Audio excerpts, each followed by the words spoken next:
Prasad, hi, good to have you with us. How have you been? I'm doing fantastic. Thank you, Ashu. How are you doing? Doing very well, Kazad. I am excited about this, this session that we're having with you today, this interaction that we're having with you today. Given that live e-commerce is something which has become just so much more important, right? And I think the way consumers evolved, right? I think especially in a post-COVID era, right, where I think video has just become so much more, important as a consumption mechanism, right, and as exposure mechanism, as a mechanism to basically for entertainment, right? So I think in a context like that, and in in terms of how it's evolving, right? It's become very very important to have a tool, right, which can enable many e-commerce brands, a lot of D2C brands that are now coming up, right? And in fact, a lot of individual sellers, right, who are now creating their own bespoke collections, right, to integrate video experience on their platforms, on their Mm. about their line of products, right, and engage their customers, right. And I think with all of that, it becomes interesting, right, about what we are going to be talking today, right, about Swirl, right, something that you've been at, right. But before we do that, Kazal, I'd love you to run us through your journey, right? I mean, you've been an entrepreneur, you've been a serial entrepreneur, right? You've been there for a long time. You started with education, you moved into e-commerce, right, and fashion. Tell me a little more about your journey, and then we get into the specifics as well. Well, my journey started when I was 15 years old, selling products Right. door to door. Always had that knack, that knack of doing something different. Right. So started early on, did multiple businesses when I was in my, when I was pursuing my management education. We did not really have the word startup back then. It Right. was only entrepreneurship and business building, but I recognize the impact that technology can have on any business when I co-founded an edtech startup, which is when we met several Right. years ago now, 7, 8 years Yes. ago, Yes. and we had a fantastic exit. So that gave us a lot of confidence, and using some of the learnings from that company, I decided to start a new venture where we wanted to help fashion designers, showcase their talent on a global platform. Sure. So created a marketplace model, scaled that for about 5 years, build that into almost scale that to almost 30,000 plus customers, 500 plus brands, more than 25 plus shop in shop in stores across suburban Mumbai and Right. Ahmedabad region, only to get, like a small setback, not really small, like a major setback after COVID Right. happened. But as every entrepreneur, we kind of use that setback as an opportunity for a comeback. So Right. what we realized is that during those lockdown, a lot of customers started requesting to do video calls, started using the Zoom, Right. technology, and started. You see, technology is not new. What we are doing, or what Zoom is doing, or any kind of live commerce. In fact, even in the education space, what the Byju's of the world are doing, Right. the way they're replicating the offline classroom experience online, that technology already existed, but the Mm-hmm. consumer behavior, as you rightly said, has changed, and it has not changed for the better, it has changed forever. Right. And it has become the new normal. So what we truly now believe is that live commerce is e-commerce 3.0. Right. It's going to become mainstream. It's already almost 13% of market size in China, $300 billion plus industry. In India, we are fairly new, almost a billion or two, dollar industry. But in US, it's already at 11 billion, set to grow at 25 billion. So we are very excited Interesting. about where we are and what we are about to do. Fantastic. Kazad, when I look at Swirl, right, and when I actually read a little more about it, one thing which is striking, which is very striking, right, and I think you kind of put it out on your website as well, right, as possibly your vision statement, your mission statement, right, and something that you stand for, right, which is make e-commerce more human, right. Yeah. Now that's a sweeping statement to make, right, and I think but that's a good aspiration to have. I mean, video, like you said, right, has existed for the longest time, right. I think today it's not just about video. I think it's about a lot of other things in that video, right? There Mm. are a lot of nuances that come in, right? So, for example, analytics, right? Color combinations.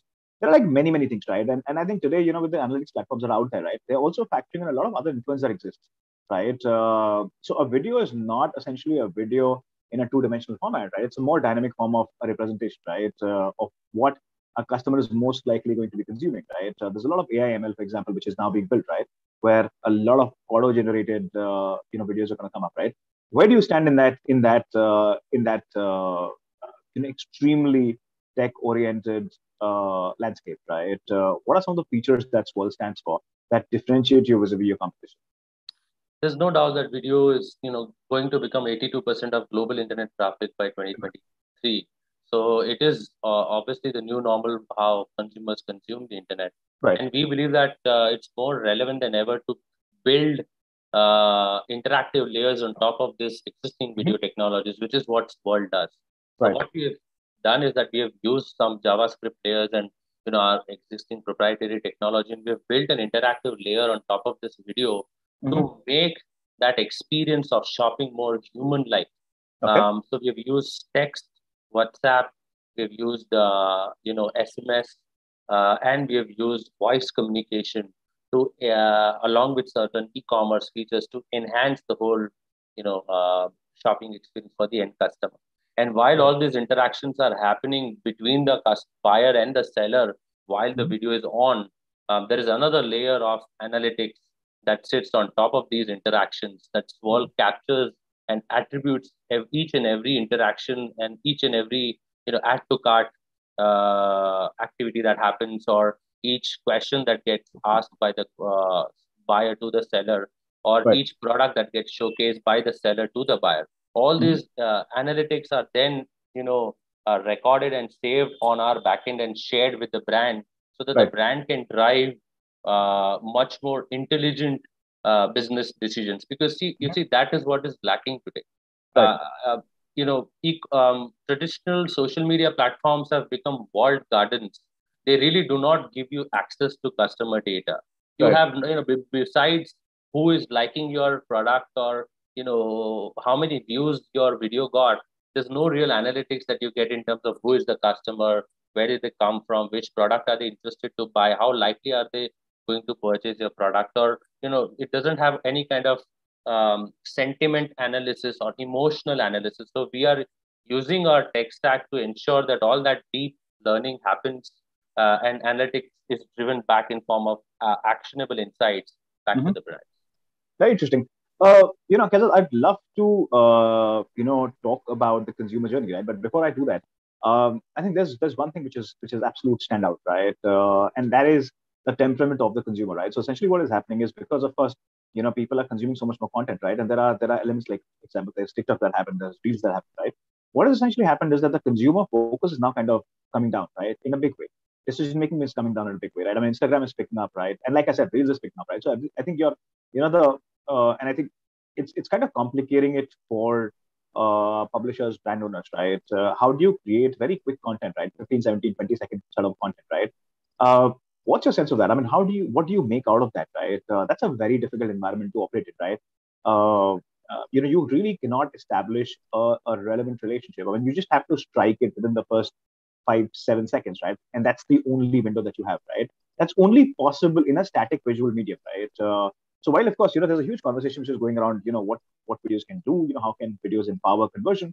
But there is a customer side movement which is also happening, right? So where do you see that, intersection, right? Now, where do you think, is that point where all of this comes together very effectively, right? The consumer also is, watching these videos, right? Is interested in these videos and not necessarily taking a very quick decision basis a certain visible 5-second, 7-second interaction.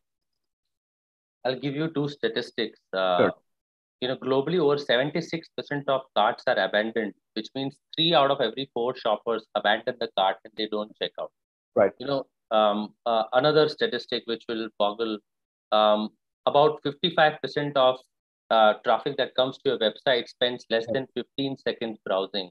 They jump off and do something. Right. Why is this happening? This is happening because customers do not have the same confidence to buy online as they do offline or in store.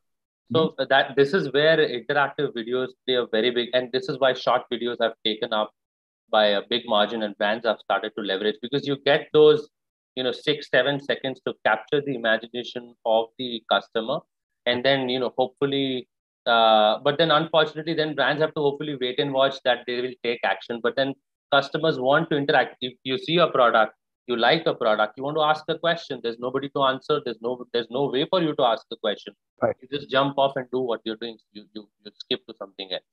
Right. So this is the fundamental disconnect also on social media that we are trying to solve using our technology, so that at least brands can have a more controlled experience for their customers. And Right. they can control the narrative, they can tell the story the right way, and they can bring their customers back to their website and own the customer data. Very interesting. Are you handholding the brand owners to build better quality content? Because that's like I said, and I think you kind of also alluding to it, right? I think we are essentially referring to the same point, right? Are you helping the brand owners, publishers to essentially build right kind of content, right? Because there is a lot of handholding which is required, right? That as soon as you start making a content, as an observer, as a buyer, of course, you're in a very different environment, right? You have an imagination, but as a publisher, right? As a brand owner, it's a very difficult environment. Right? So, is there a process of handholding the brand owners, right, while they're out there to create these videos and stuff like that? Are there? Is that part of the process that you have? So we do this in two ways. One, yes, we handhold the brands in terms of helping them understand what kind of content to create, and we believe that if brands want to sell more, then they need to create authentic customer experiences. Sure. And they don't really need these massive budgets and this big production shoots in order to create these videos which are like. They Right. just can use their existing sales associates who are human beings and create these videos that can appeal to other human beings. However, we do not involve ourselves in content creation and content production. So we're a pure technology platform. Our focus is SaaS. We want to leverage our tech stack to help them, enable more sales. We guide them, we handhold them, but we do not create content for them. Right. Interesting. Keza, consumer journey is very, very important, right? Of course, we've touched upon that in just the question that we sort of spoke of, right? But tell me the onboarding process, right? So there are a lot of people who are using stacks like Shopify, right, and many other such tools, right, where they can very quickly set up their own stores and stuff like that, right? How does Swirl get integrated with this, right? Tell us a little more about that. So, for example, there are many people who have started to now use a Shopify infrastructure, right? There are many others who are using other bespoke tools, right? Platforms that have specifically been created for their own brands, right? How does Swirl work, right? What's the consumer journey like? Let me give an example of Shopify for our brand. So the way it works is that we've created a mobile app for brands in both available in iOS and Android that they can download, log in, and that acts as a content creation tool, a content management tool, and an interaction tool with the end customer. So all the data points are recorded over there. The only thing they need to do is just, every user account has their own unique ID. So that unique ID has to be copied and pasted back on your Shopify store, and instantly your Shopify store gets connected with our technology platform. And all live videos or short videos which are interactive and shoppable that you create using Swirl get automatically reflected on your Shopify store. And you can host it on our servers and publish it on your homepage. You can publish it on your product page. So you can kind of not just create shopping experiences for customers who are coming through social media, but also people who are coming through your own website in that way. And this technology works with any e-commerce tech stack. So if you're let's say, a custom tech stack or a Magento platform, then you can just embed our shortcode into your system and instantly, start creating live experiences on your website. Brilliant. Keza, what are the numbers like, right? You've been there. These are early times for you, right? So, yes. But how have the numbers been, right? What's the kind of adoption, right? How many videos are these people making, right? What are the matrices like for you in the current stage? So, we started fairly young. It's been less than almost 6 months since we started, but the traction has been very surprising, especially from the enterprise standpoint. We have close to 100 plus brands that we work. Some of these names are enterprise brands like ITC, Febel. We also work with Arvind Brands, Unlimited Division. We also have Jiva, Zareen, BChef, Alto Video, all these direct-to-consumer brands. As our customers. We've got some large retailers like P&R as our customers. So anywhere where the end consumer is involved and any business who is serious about building their own brand, they are adapting to our platform.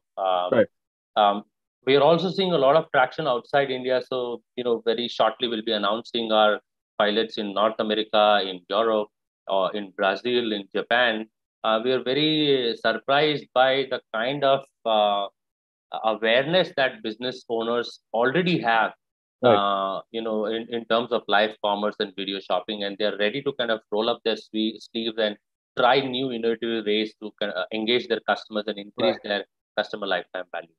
Very interesting. I think you answered it partially, right? But what are some of the key sectors, right? So, I mean, as a founder, right?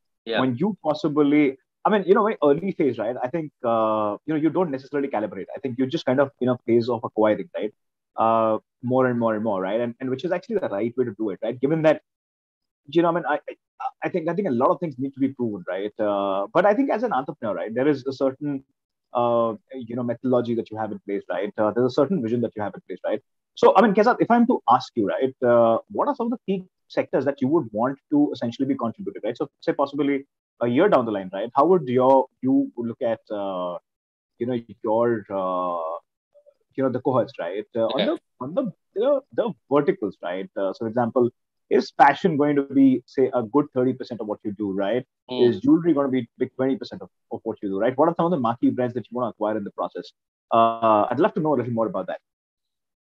So for the next short to medium term, our focus is going to be direct to consumer brands.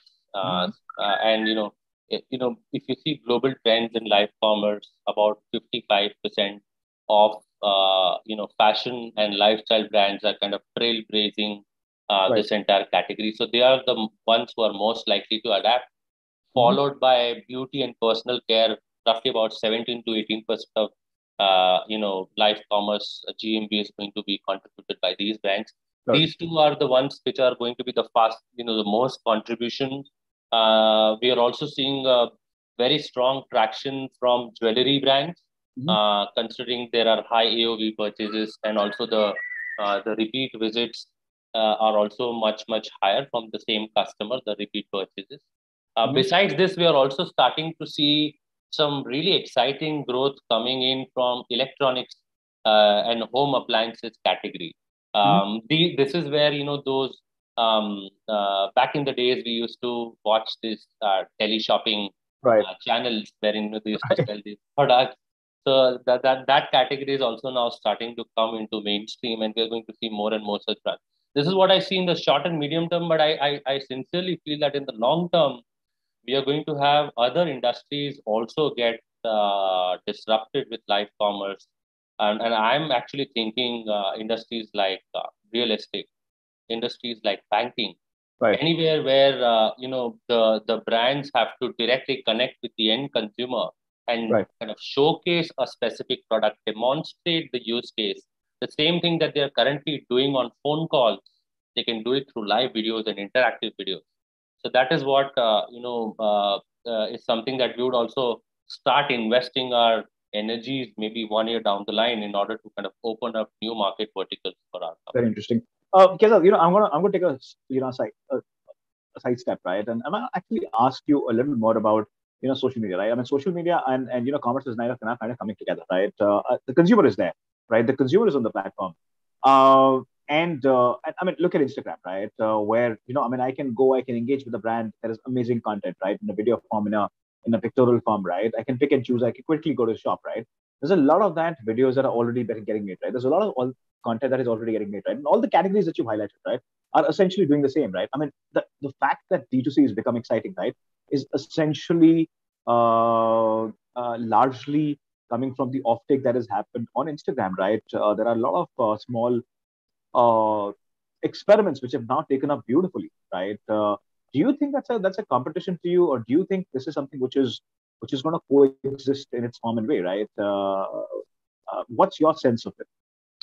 So it's not a compliment. It's not a competition. It's actually complementary to what we are doing. So what businesses are doing now, see, we are a technology platform to create enhanced and rich shopping experiences. Sure. But then brands need to distribute these experiences, which is where social media comes into play to drive traffic back to their platforms and give them these rich shoppable experiences. Right. So we really don't see that as a competition. It's more of a complementary platform. And we really don't see them getting exactly into our business because, they have got bigger problems to solve. And also they are what they see. They are trying to build. They're trying to replicate, and every startup or every technology most likely is trying to replicate in their industry offline experience online. So even for a social media company, they're trying to create that in-person social experiences that you human beings would have and Right. replicate them digitally. That's their end goal. And they're going to continue building tech stacks to kind of reach that goal. Our goal is to replicate the offline purchase and sales experience online. So in that way, we are always going to complement each other rather than compete. Very interesting. Kedar, how does distribution work, right? I mean, what's your distribution model right now? Are you acquiring your customers piece by piece, or there are different partnerships that you've been able to forge, right, which are helping you acquire much faster? It's still early days, so right now, majority of thanks to our team's content marketing efforts, almost 80% of our business is coming inbound. Mhm. We're a very lean team that way, yeah, but we have started our partner program, and we recently announced two big partnerships. One with a Shopify partner in India called Yellow Riddle, and Mhm. also with a European channel partner called Alexis. Dustry International. So they are a Right. video production company. So channel partnerships is going to be key for us to scale both in India and outside India. So we're looking for a combination of both inbound and outbound channel partnerships as a go-to-market strategy. Fantastic. Kezab, I'd love to understand a little more about the pricing, right? And typically, it's a difficult one, right? But are you into what kind of? I mean, what are the pricing mechanics, right, of the product? I mean, I understand this could be, you might not want to answer in absolute numbers, but if you could give us a larger framework in terms of how have you structured, I'm happy to share. So, see, pricing is completely usage based for now. And it starts from as low as $99 a month or Right. 5,000 rupees a month. And Mhm. it is completely customized based on how many minutes of video you want to create, how many interactions you do with the end customer, what level and what kind of integration you want to do with your website. Mhm. So, typically we have seen an average ticket size for our enterprise customers to be close to around $2,000, Mhm. roughly about 1 lakh rupees. Mhm. And for our small to mid-sized business owners, it's close to about 10 to 15,000 rupees, Very about interesting. 199 to $299. Very interesting. Because usually, an entrepreneur is always full of ideas, right? And there are many, many features that he or she is already thinking, right? While of course they are focusing and delivering on one, right? Tell me a little more about that, right? I mean, what's the product pipeline like, right? What are some of the things that we're going to see uh, from Swirl within Swirl in the next few quarters? So two very exciting things we are working on that we are all set to launch. One is Mhm. what we are very excited about is one-to-one. So right now the technology we have is one-to-many live Right. video shopping, Mhm. which is essentially like a live streaming shopping, Right. something that has taken off big time in China. But now what we're working on is one-to-one virtual shopping, which is essentially more relevant for slightly higher ticket size products, Right. wherein they need to speak to a customer one-on-one. For example, in case of jewelry or furniture, or maybe tomorrow it could be real estate, automobile. All the industries where the ticket sizes are high, Mhm. they really need those one-to-one connections. So we are trying to integrate interactive shopping experiences within a one-to-one live video call. And we are going Mhm. to integrate this with your own website. So imagine somebody on your website watching a product, instantly clicks on the live video call and gets connected to the nearest store associate. And that Mhm. store associate picks up the call and instantly converts that customer, adds the product to that customer's cart. And all Mhm. a customer needs to do is just enter their credit card information within Right. the video, and then they Right. check out. So in 30 seconds or 3 minutes, the transaction is over.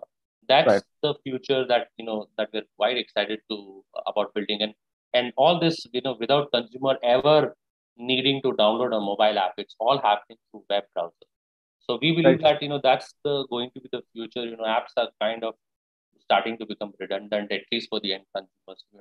Keza, To one thing. I mean, in fact, it's an incredible product, right? I love what you're doing, right? And I like the way you are sort of playing it, right? Many brands who kind of now engaged with you, right? That's of course a reflection of very strong confidence, right? In video commerce, right? And that's just a small, meager a 2-3%, right, 4% of a shift, right? I mean, there is still a very, very large market in the offline setting which exists, right? But Kesat, one thing which has happened, right? Of course, COVID has brought in many, many changes, right? But shopping is something which needs a very, it's an experiential, Yeah. play, right? I mean, the industry, I think anything and everything around shopping has been designed in an experiential way where you walk into a store, right? You look and feel a store, you touch the fabric, for example, right? And that's particularly in modern fashion, right? But I think across the board, right? There is a touch and feel which is very, very significant. India is also a market which is very high on touch and feel, right? I mean, and that's Mm. possibly because of a lack of education base that we have, right? What's your sense of it, right? I mean, we're seeing this as a trend across the board, right? Across categories, but there's a huge tracing back which is happening, right? People are going back into malls, right?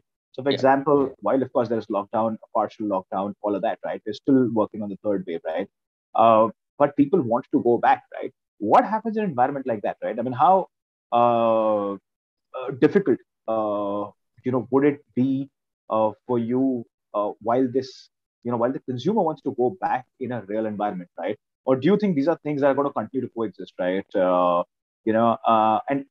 And you could possibly plug the gap of deferred demand, right? Where people walk into a store, they're not necessarily sure, they want to go back, explore an e-commerce store, and that's where you come and you fill the gap, right? Where do you see yourself in the next 2 years, given that there is a lot of readjustment which is going to happen in the space? Absolutely. See, I'll answer this in two ways from my experience, because we've built our own retail channels, and we were practically doing video shopping when we had our own stores before we even started Right. building Spur. So we really understand the pulse of the industry and the problem Right. that customers face. See, behavior, once it is altered, they do not go back to the same behavior. The behavior gets altered, and that's what is happening. Right. So COVID has accelerated the digital adoption, which means that increasingly, whether or not the retail is going to come back, so people who have been, since 1970s, there are pundits who have been saying that retail is going to end, and it has never ended. Even Right. till date, e-commerce globally is less than 8.5% of the total market size. Mhm. Still 90% is retail.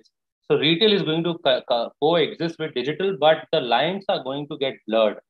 Right. What I'm trying to say is that increasingly it is becoming certain for brands that the customer's journey is starting online, which means that even before they're coming to your store, they're checking you out. They want to see what products are there at the store. They want to see your reviews. They want to see your sales associates. Maybe before coming to the store, they want the products ready on rack so that you can try it out and then check out. They don't want to spend half an hour time going through the products. They want you to already do the due diligence on them and keep it ready so they save time. The Mhm. point I'm trying to make is that that is going to be the future, a combination of digital and retail, and businesses and brands are going to be able to create those experiential experiences both digitally and in store, are Mhm. ultimately going to win this game and kind of create a differentiated advantage for themselves. And that's where we come in. That's why we have built our platform today to help a brand transition into that new brave new world. Fantastic. Kezab, we're towards the end of our conversation, right? But before we let you go, right? I mean, I would love to understand your narrative around Bharat, right? Tier two, tier three India is now kind of picking up, right? To this entire, e-commerce, retail. They're becoming big participants in this entire play, right? I mean, that's where the growth is going to come from, I think, and that's true for not just, say, for example, fashion as a category, but I think that's true for each Every and every category. category, right? I think there's this renewed demand, right? There's this renewed aspiration, right? How do you see the role of video commerce across Bharat? I mean, it is important, right? Like I said, I mean, they're the ones who are experimenting with by creating most videos, right? There is the inhibition that used to be there in tier two and tier three is actually kind of gone away, right? But when it comes to purchase, right? Do you think this will be able to fill in that trust gap, which is and tier two and tier three is more prone to it, right? It's a much more significant market when it comes to touch and feel, having the brand, knowing the brand exists, right, around them. It becomes all of these factors are very, very important, right? What's your sense of that, right? And how in Bharat do you see adopting to video commerce at large? If you see all these, already well established players in the video commerce space, majority of their traffic is coming from the tier two, tier three, tier four. Sure. So, it's not a question of whether I believe or not, it's already happening. Right. I think fundamentally, people from tier two, tier three cities kind of felt left out when it came to the whole digital e-commerce revolution. Mm-hmm. So they are now, coming back with revenge. Right. They are adapting to these new technologies even faster than the tier one city people. Right. And that trend we are going to continue to see. In fact, we will see metro cities, consumers from metro cities taking inspiration from tier two and tier three cities in terms of how to make a purchase, because they have all these aspirations, and they also have got budgets for it. They also have got the income for it with the rising disposable income. That's certainly on the cards. I have a slightly different take on that, but I'll possibly reserve that for our next conversation, Kazad. Kazad, it's been an interesting journey for you, right? You've gone through your share of ups and downs, right? What are some of those things that you think, from your learning, from your journey, right, that you would want to share with everybody out there, right? And this could possibly work as that, as that possibly advice, suggestion, right, for them to keep going on, right? Because when you're building something in the startup ecosystem, India is a fairly tricky market, right? You start with a lot of naysayers, right? Who are not necessarily supportive of what you're doing, right? And like I said, we're still a market which is kind of evolving, right? Not a lot of people understand what you want to build. It becomes difficult, right? What will that advice suggestion be for many founders who are out there, who kind of building next generation product, right? Who want to cater to the new India, right? What will that advice be? And it becomes important for me to ask you that, because you've seen a very different phase. You've seen an extreme up, right, with what you're doing with Get Natty, which is the earlier avatar of Swirl, right? And now you're kind of literally starting again, right? So it becomes important for me to ask you this, right? What will that advice and suggestion be? So I'm nobody to advise, but I'll speak from my experience. Sure. I think for an entrepreneur, the hardest thing from my experiences was actually letting go the brand, that he built for 5 years, Get Natty. I think as an entrepreneur, it's very, very important. And this will sound counterintuitive, but it's very important to not get too attached to an idea. Right.